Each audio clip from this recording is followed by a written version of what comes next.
नमस्कार दोस्तों। आज हम बात करेंगे शेड्यूल्स की। जितने भी हमारे संविधान में शेड्यूल्स हैं यानी कि अनुसूचियां हैं, उनके बारे में हम आज अब बात करेंगे। उनके बारे में हम थोड़ा बहुत जानने की कोशिश करेंगे, ज़्यादा डेप्थ में जानने की कोशिश बिल्कुल नहीं करेंगे, क्योंकि ये जो वीडियो हमारा है ये वनडे एग्ज़ाम्स के लिए है। एसएससी, एनटीपीसी और जो भी इस तरह के एग्ज़ाम्स हैं उनके लिए हैं। यूपीएससी का एग्ज़ाम नहीं है जो कि हमें ज़्यादा डेप्थ में जानने की ज़रूरत पड़े। ठीक है जी। तो बेसिकली इस वीडियो में हमें देखना क्या है कि शेड्यूल्स तो हम किताब से पढ़ ही सकते हैं, ज़ाहिर सी बात है। लेकिन इसके साथ में हम जो ट्रिक्स, मेनली जो हमारा फोकस रहेगा याद करने पे, कि ये जो शेड्यूल, जितने भी शेड्यूल हमारे संविधान में हैं, इनको हम याद कैसे करें। उसकी मैं आपको एक बहुत ही ज़बरदस्त ट्रिक लास्ट में बताऊंगा। उससे पहले हम थोड़ा बहुत, अगर जिनको नहीं पता है, टोटल संविधान में हमारे 12 शेड्यूल हैं यानी कि 12 अनुसूचियाँ हैं। अब उनके बारे में अगर जिस किसी को मालूम नहीं है कि इन शेड्यूल में क्या है, तो उनको थोड़ा बहुत मैं बता दूंगा और उसके बाद हम शुरू करते हैं। चलिए। बेसिकली हमारे संविधान में 12 शेड्यूल हैं और 22 भाग हैं और 395 आर्टिकल हैं।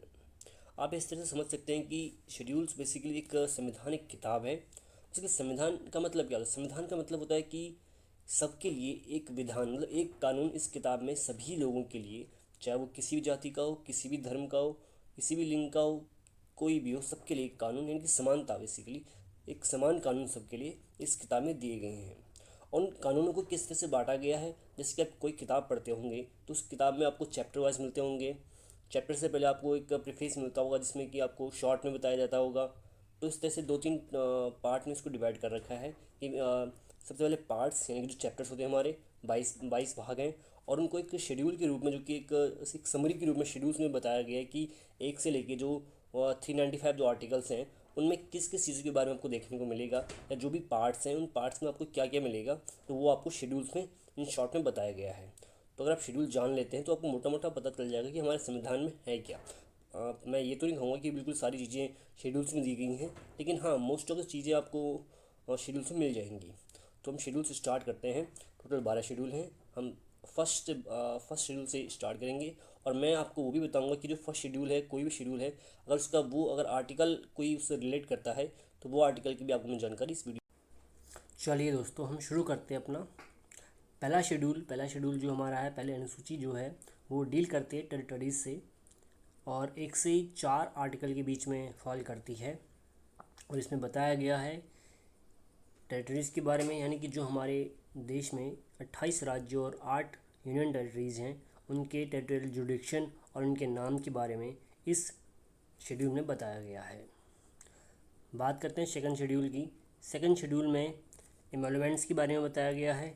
बेसिकली जो ये चीज़ें हैं, और जो पिछली स्लाइड में भी था, टेरिटरीज़ जो मैंने ये ब्रैकेट के अंदर लिख रखा है, ये याद रखना बहुत ज़रूरी है, क्योंकि जो आगे आने वाली स्लाइड होगी हमारी ट्रिक वाली, उसमें ये बहुत काम आने वाली है आपकी।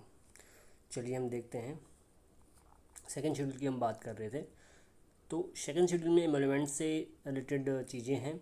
एमोलमेंट्स का मतलब हो गया कि जो भी आपकी अलाउंसेज होते हैं, सैलरी होती है, और जो इनको दी जाती है, the president of India, the governor of state, the speaker and deputy speaker of Lok Sabha and legislative assembly, the chairman and deputy chairman of the Rajya Sabha and legislative council, और जजेस and supreme court and high court वाले, और जो CAG होते हैं, और भी कुछ हो सकते हैं इसमें। तो इनकी बेसिकली इसमें सैलरी और अलाउंसेस के बारे में सेकंड शेड्यूल में बात की जाती है।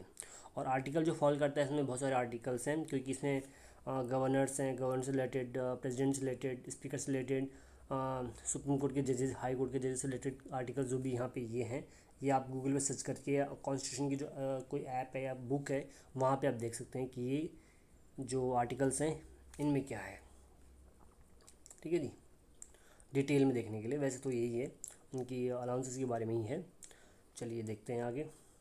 थर्ड शेड्यूल जो अपना है, थर्ड शेड्यूल फॉल करता है आर्टिकल 75, 84, 99। ये भी जो भी आर्टिकल मैंने लिखे हुए हैं यहाँ पे, ये इन आर्टिकल से फॉल करता है, अगर आप देखना चाहते हैं। मेनली इसका जो थर्ड शेड्यूल है वो बताता है एफर्मेशन के बारे में, यानी कि जो भी हमारे द यूनियन मिनिस्टर होते हैं, मेंबर ऑफ़ पार्लियामेंट होते हैं, स्टेट मिनिस्टर्स होते हैं, या मेंबर ऑफ़ स्टेट असेंबली के जो मेंबर होते हैं, और जजेस of high supreme court and high court हो गया, या कैग हो गया, इनकी भी जो इन्फॉर्मेशन होगी, जो भी इनकी शपथ होगी, वो तीसरे शेड्यूल में दिया गया है उसके बारे में, कि क्या उनकी शपथ होगी और कैसे वो शपथ लेंगे, ये सब चीज़ें उनके बारे में दिया गया है। चलिए हम अब बात करते हैं शेड्यूल 4 की। शेड्यूल 4 में दिया गया राज्यसभा के बारे में, यानी कि allocation of seats in Rajya Sabha to the state and union. मतलब इसका ये हो गया कि राज्यसभा में जितने भी हमारे स्टेट हैं और जितने भी हमारी यूटीज़ हैं उनके बीच में राज्यसभा सीट्स का जो बंटवारा होगा वो कैसे किया जाएगा, तो वो फोर्थ शेड्यूल में बताया गया। तो आपको सिर्फ इतना याद रखना है कि फोर्थ शेड्यूल में राज्यसभा से रिलेटेड कोई चीज़ है जो उनकी सीट का बंटवारा है, बस आपको ये जो एक टर्म है ये याद रखनी है। ठीक है जी।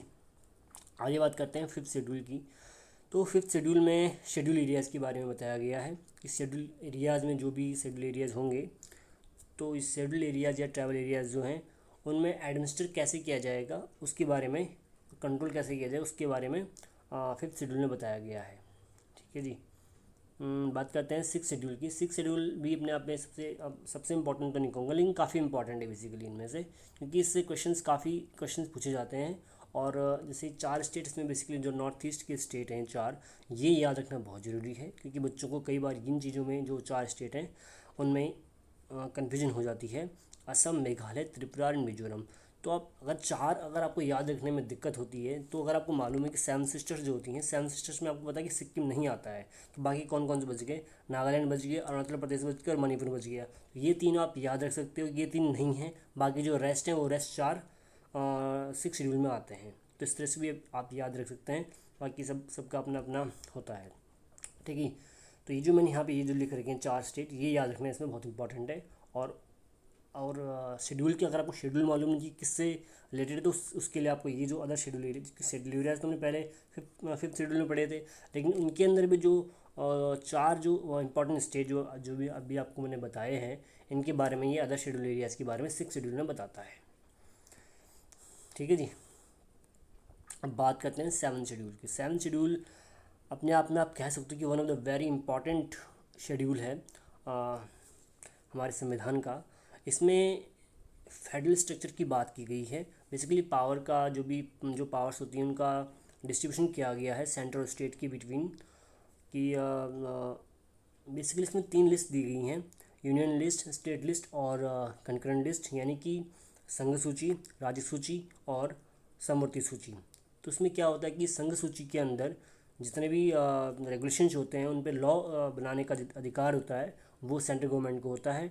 और राज्य सूची में जितने भी रेगुलेशंस होते हैं, जितने भी कानून होते हैं, सब उन पे कानून बनाने का जो अधिकार होता है वो राज्य के पास होता है। और जो समवर्ती सूची होती है, यानी जो कंकरेंट लिस्ट होती है, उसमें क्या होता है कि अगर कोई एक सब्जेक्ट पे लॉ बनाया गया है स्टेट के द्वारा, और सेम सब्जेक्ट पे अगर हमारा जो सेंट्रल गवर्नमेंट है वो अगर लॉ बनाती है और दोनों में अगर समानताएं हैं, तो उस केस में क्या होता है कि स्टेट का जो लॉ होता है वो क्रैश हो जाता है और जो सेंट्रल गवर्नमेंट का जो लॉ होता है वो इम्प्लीमेंट होता है। ठीक है जी। तो इनमें आप सब्जेक्ट देख सकते हो कि यूनियन लिस्ट में 100 सब्जेक्ट हैं और स्टेट में 59 है और कंकरेंट में 52 सब्जेक्ट हैं। यहाँ पे देख सकते हैं ये 52 इसमें 59 और 100। ठीक है जी। अब बात करते हैं हम एट शेड्यूल की। एट शेड्यूल अपने आप में इम्पॉर्टेंट तो है ही। इसमें ऑफिशियल लैंग्वेज के बारे में दिया गया है और ये आर्टिकल 344 एंड 351 को फॉलो करता है। ठीक है जी। इसमें क्या था कि बेसिकली जब हमारा संविधान लागू हुआ था 1950 में, तो उस टाइम पे हमारे संविधान में ऑफिशियल जो लैंग्वेजेस थी वो थी 14। उसके बाद में अमेंडमेंट के द्वारा 3 अमेंडमेंट किए गए हैं। ये मैंने यहाँ पे लिखे भी हैं, यहाँ पे ये वाले। तो उसके बाद 8 लैंग्वेज को ऐड किया गया। देखिए किस किस तरह से किया गया है। 21st अमेंडमेंट इसमें किया गया था 1967 में, जिसमें कि सिंधी एक लैंग्वेज है उसको ऐड किया गया ऑफिशियल लैंग्वेज में संविधान के। और 71st अमेंडमेंट के द्वारा 1992 में कोंकणी, मणिपुरी और नेपाली को ऐड किया गया था। और 92nd अमेंडमेंट 2003 को मैथिली, संथाली, डोगरी और बोडो को ऐड किया गया था। इस तरह से पहले 14 लैंग्वेज थी, उसके बाद में ये 8 लैंग्वेज और ऐड हो जाती हैं इसमें, तो ये टोटल लैंग्वेज हो जाती हैं आपकी 22। यानी कि हमारे संविधान में प्रेजेंटली 22 ऑफिशियल लैंग्वेज हैं। ठीक है जी। तो ये आपको मेनली इसमें याद रखने की क्या ज़रूरत है। पहली बात तो ट्रिक के लिए आपको जो शेड्यूल अगर आपको याद नहीं है, तो उसके लिए आपको सबसे पहले तो ये ऑफिशियल लैंग्वेज जो मैंने यहाँ पर लिखा हुआ है, ये चीज़, ये टर्म एक याद रखनी ज़रूरी है। ठीक है जी। उसके बाद में एग्ज़ाम पॉइंट ऑफ व्यू से आपको जो अपना 8 शेड्यूल है, इसके अंदर जो भी ये 3 अमेंडमेंट हुए हैं और इन 3 अमेंडमेंट्स में जो भी लैंग्वेजेस ऐड की गई हैं, पहले में सिंधी, दूसरे में कोंकणी, मणिपुरी, नेपाली और जो भी ये हैं, ये 8 लैंग्वेज तो आपको इम्पोर्टेंट याद होनी ही चाहिए। और लास्ट जो 9 शेड्यूल क्या था कि जब हमारा संविधान लागू हुआ था उस टाइम पे टोटल संविधान में 8 शेड्यूल थे, 8 अनुसूची थी। 9 शेड्यूल ऐड किया गया था 1951 में पहले अमेंडमेंट के द्वारा। पहले जो संविधान संशोधन किया गया था 1951 में, उसमें 9 शेड्यूल को ऐड किया गया था। इसको ऐड करने का मेन रीज़न ये था, इसमें लैंड रिफॉर्म्स किए गए थे और जो जिम्मेदारी जो सिस्टम था उसको एबॉलिश किया गया था। ठीक है जी। और जिम्मेदारी सिस्टम को लाने का जो जिम्मेदारी सिस्टम थी उसको एबॉलिश करने का एक सबसे बड़ा रीज़न यही था कि जो उस टाइम के, जब आपको बताइए कि जब हमारा देश आज़ाद हुआ था उससे पहले जमींदार जो लोग हुआ करते थे उनके पास में एकड़ों के हिसाब से बहुत ज़्यादा ज़मीन पड़ी रहती थी।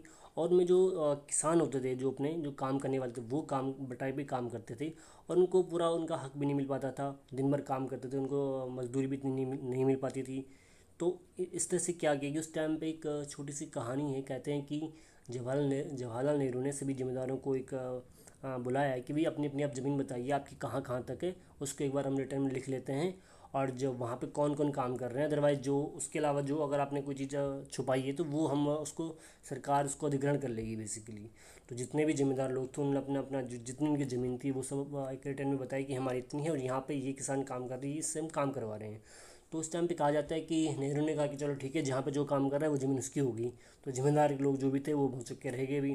तो वो उस टाइम पे ये जो अब एक और चीज़ है कि जो 9 शेड्यूल है ये काफ़ी हद तक कंट्रोवर्सी में रहा है। उसका रीज़न ये था कि जब ये लैंड रिफॉर्म्स लाए गए थे तो उस टाइम पे जैसे ही सरकार कोई ज़मीन को अधिग्रहण करती थी तो जो लैंड लॉर्ड्स होते थे वो आर्टिकल अपना जो संपत्ति का अधिकार था और जो भी और हमें फंडामेंटल राइट्स मिले हैं उनको लेके वो चले जाते थे सुप्रीम कोर्ट कि भाई हमारे अधिकार का हनन हो रहा है। और जो हमारा ये 19 ई आई थिंक 19 ई में था, जो संपत्ति का अधिकार था उसको जो कि बाद में उसको एक लीगल राइट बना दिया गया बाद में। तो उस टाइम पे संविधान ने क्या, पार्लियामेंट ने क्या कहा था, क्या किया था कि ये कहा था कि जो भी हम लॉ बनाएंगे अगर वो 9 शेड्यूल के अंदर कोई चीज़ आती है तो उस चीज़ को आप सुप्रीम कोर्ट में चैलेंज नहीं कर सकते हैं, सुप्रीम कोर्ट उस पर जुडिशियल रिव्यू नहीं कर सकती है। ठीक है जी। तो ये इस तरह से अब क्या होता था उसके बाद में कि गवर्नमेंट कोई भी लॉ बनाती थी, जो उसको बनाना होता था वो 9 शेड्यूल में डाल देती थी तुरंत से। और उसके बाद में उसमें ना तो सुप्रीम कोर्ट उसमें कुछ कर सकती थी, ना ही कोई कुछ कर सकता था। लेकिन बाद में जब केशवानंद भारती का केस आया और बहुत सारे केसेस आए और लास्ट में 2007 का जो केस आया जो यहाँ पे लिखा भी हुआ है, तो उसमें क्या कहा फिर सुप्रीम कोर्ट ने कि ठीक है अब कोई भी कानून आप 9 शेड्यूल में डाल दीजिए, कोई दिक्कत नहीं है। लेकिन ऐसा अगर कोई कानून होता है कि जो संविधान के बेसिक स्ट्रक्चर को अगर का उल्लंघन करता है तो उसको हम बिल्कुल वहाँ पे हम जुडिशियल रिव्यू ले सकते हैं। तो ये चीज़ इसमें थी। ठीक है जी। तो ये बेसिकली, चलो चलते हैं आगे। बेसिकली आपको केवल इसमें, ये तो एक छोटी स्टोरी थी, इसमें आपको केवल ये याद रखना है कि जो अपना ये 9 शेड्यूल है, 9 शेड्यूल रिलेटेड है लैंड रिफॉर्म से। कि एग्ज़ाम में यही पूछा जाएगा कि 9 शेड्यूल रिलेटेड किससे है, लैंड रिफॉर्म से है। या ये पूछ सकते हैं कि लैंड रिफॉर्म्स किस शेड्यूल में आता है, तो 9 शेड्यूल में आता है। बाकी जो एक्स्ट्रा एक स्टोरी थी वो तो अलग बात है। ठीक है, अब हम बात करते हैं 10 शेड्यूल की। तो 10 शेड्यूल की भी छोटी सी स्टोरी है। 10 शेड्यूल में बेसिकली 10 शेड्यूल जो है वो डील करता है डिफेक्शन से, यानी कि एंटी डिफेक्शन लॉ इसमें बनाया गया था। ये बनाया गया था अराउंड आई थिंक 1985 में शायद बनाया गया था। यस, 1985 में बनाया गया था ये। इसको बनाने का भी एक रीज़न था बहुत बड़ा। उस टाइम पे क्या हुआ था कि 1984 में जब इंदिरा गांधी जी का असैसिनेशन हो गया था तो 84 में जब चुनाव हुए थे, इलेक्शन जब उस टाइम पे हुए थे, तो राजीव गांधी की सरकार बड़े ही एक बहुमत से आई थी। अराउंड 411 सीट्स के आसपास उनकी आई थी। तो उस टाइम पे राजीव गांधी को इतना एक्सपीरियंस था नहीं राजनीति का, तो उनको लगा कहीं ऐसा ना हो कि भाई जितने भी हमारे मेंबर ऑफ पार्लियामेंट है, जितने भी हमने जो सीटें जीती हुई हैं, कहीं दूसरी पार्टी में कहीं दूसरी पार्टी को खरीद न लिया, दूसरी पार्टी में चले न जाएंगे तो हमारी सरकार तो 5 साल भी चल नहीं पाएगी। तो इस वजह से उन्होंने क्या किया कि एंटी डिफेक्शन लॉ को ले आए कि इसमें ये होगा कि अगर एक बार कोई एमपी हो या एमएलए हो, कोई अगर एक बार चुनाव जीत जाता है एक पार्टी से, तो वो उस पार्टी से किसी दूसरी पार्टी में नहीं जा सकता है अकेले। अगर ऐसा करता है तो उसकी जो सदस्यता है वो ख़त्म हो जाती है। ठीक है जी। हाँ, अगर ये हो सकता है कि अगर एक लार्ज नंबर ऑफ कोई एक ग्रुप अगर एक अपनी अगर अलग पार्टी बना देता है तो वो अलग बात होती है, वो एंटी डिफेक्शन लॉ के अंदर नहीं आती है। लेकिन कोई एक मेंबर, एक दो मेंबर अगर किसी और पार्टी में जाते हैं तो वो उनकी जो सदस्यता होती है वो ख़त्म कर सकते हैं। ठीक है जी। तो इसमें आपको बस इतना याद रखना है कि जो अपना 10th शेड्यूल है 10th शेड्यूल अपना डिफेक्शन से रिलेटेड है, एंटी डिफेक्शन लॉ से रिलेटेड है, यानी कि दल बदल कानून से रिलेटेड है। ठीक है जी। अब हम बात करते हैं 11th शेड्यूल की। अब 11th शेड्यूल में कुछ ज़्यादा खास है नहीं बताने के लिए, बस आपको इतना याद रखना है कि 11th शेड्यूल जो है वो पंचायत से रिलेटेड है। ठीक है जी। और इसमें जो ये जो ऐड किया गया था, एक चीज़ इंपॉर्टेंट इसमें कि जो 11th शेड्यूल है वो ऐड किया गया था 73rd अमेंडमेंट 1992 में। ठीक है जी। इसके बाद में है 12th शेड्यूल। 12th शेड्यूल में क्या है, 12th शेड्यूल में म्यूनसिपैलिटीज़ के बारे में है, नगर पालिका के बारे में है। और ये कब ऐड किया गया था, ये किया गया था उसके अगले ही अमेंडमेंट 74th अमेंडमेंट में और 1992 में किया गया था। ठीक है जी। आशा करता हूँ कि आपको ये थोड़ी बहुत जो मैंने बताया है ये आपको समझ में आया होगा। अब चलते हैं ट्रिक की ओर। जो ट्रिक क्या है इसकी देख लीजिए, ये है ट्रिक आपकी, टीयर्स ऑफ ओल्ड पीएम के नाम से ट्रिक है। अब टी से मैंने आपको जो बताया था स्टार्टिंग में कि जो टी है TEARSOLD और PM, tears of old PM TEARSOLD PM। तो ये आपको कैसे याद रखना है, T relates to territories, E relates to emoluments, A से एफर्मेशन, आर से राज्यसभा सीट एलोकेशन, एस से शेड्यूल एरियाज, ओ से अदर शेड्यूल एरियाज, एफ से फेडरल स्ट्रक्चर, ओ से ऑफिशियल लैंग्वेज, एल से लैंड रिफॉर्म्स, डी से डिफेक्शन, पी से panchayat, M से म्यूनिसिपैलिटीज़। और ये मैंने यहाँ पे साइड में हिंदी में भी लिखे हुए हैं, अगर किसी भाई को अगर अंग्रेजी में अगर इनका मतलब जाने में दिक्कत हो तो यहाँ पे शायद में हिंदी में लिखा हुआ है मैंने कि टेरिटरीज़ का मतलब, एमोलमेंट्स का मतलब, फॉर्मेशन का मतलब, इन सब का मतलब। ठीक है जी। आशा करता हूँ आपको वीडियो काफ़ी पसंद आई होगी। अगर वीडियो आपको अच्छी लगी तो वीडियो को लाइक करें और चैनल को सब्सक्राइब करें और वीडियो को शेयर भी करें। Thank you very much.